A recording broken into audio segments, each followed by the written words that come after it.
Hey everybody, this is Shay from Lounging Guitars. I'm here to answer my most frequently asked question. Whenever I show my Jazzmasters, no matter what type of Jazzmaster it is, everyone asks about this trem arm. Did I buy it from Fender this way? Is it a vintage one? Did I bend it myself? And if so, how did I bend it? I'm here to answer that question, and you can do it to your trem arm as well. Here is a regular trem arm. It has one bend, and for me, I feel like I don't get enough clearance from the strings to be able to use it. I'm directly over the bridge, I'm directly over the strings, so I like to put a bend on that trem arm to make it usable. So my hand placement is pretty much below the strings, out of the way of the bridge, and bypassing the volume and tone and all that stuff. So I'm going to show you how I do this bend, and I also make the trem arm longer, so I lengthen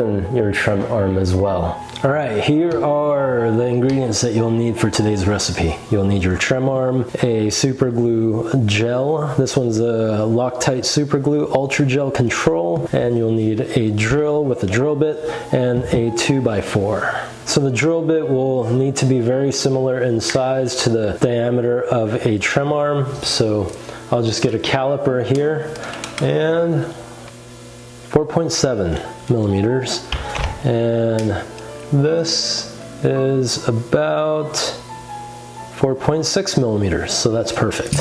So with the 2x4 that we have, we're going to turn it over on its side, and we're going to drill right around here.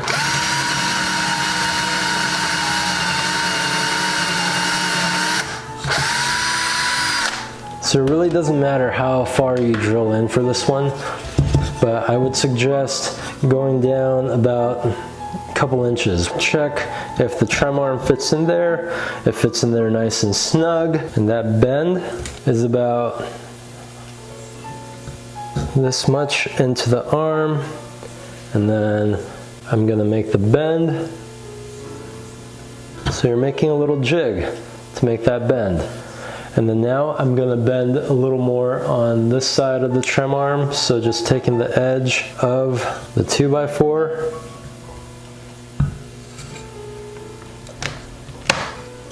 Alright, now there are two bends. You see here? And then what we're going to do is super glue this one right up to the end of the thread to give it more length. So this is a permanent thing to do to your trem arm. And I'm just gonna super glue the inside of the trem arm. Doesn't take a lot. You don't want to put too much in there as well. But check this out. So bring it in just to the end of the threads, and then let that dry. And now we have a trem arm with two bends on it. So again, it's as easy as that. Just drill a hole about the diameter of a trem arm so that you can use that as a jig. And that also works to not use the hammer trick. You can literally use this to stick the other end of the trem arm in to make a slight bend on that tip right there, and to make it fit snug in the Jazzmaster Trem collet. So as an FYI, when putting a trem arm into the Jazzmaster Trem unit, you have to give it a good amount of force. So I would use your palm and just pressing down there until you hear a click. There, it goes all the way in. And so I haven't done the bend on the insertion end of this trem arm, so right now it kind of flops. It goes in that way, and hopefully you can hear that clanking as you go up and down on the trem arm. Very annoying. So the bending the insertion end fixes that problem. So I'm back here with my 2x4. Here's my trem arm. I'm going to stick it in here. So I'm going to make the slightest little bend right here.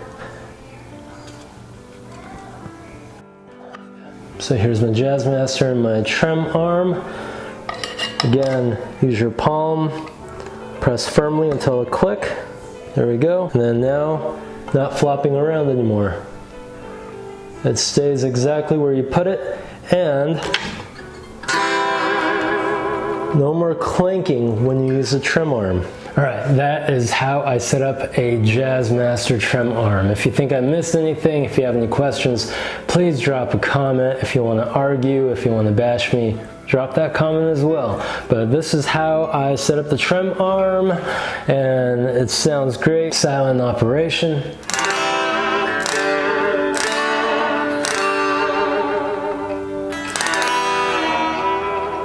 And then that'll give you another about half an inch to almost an inch of length.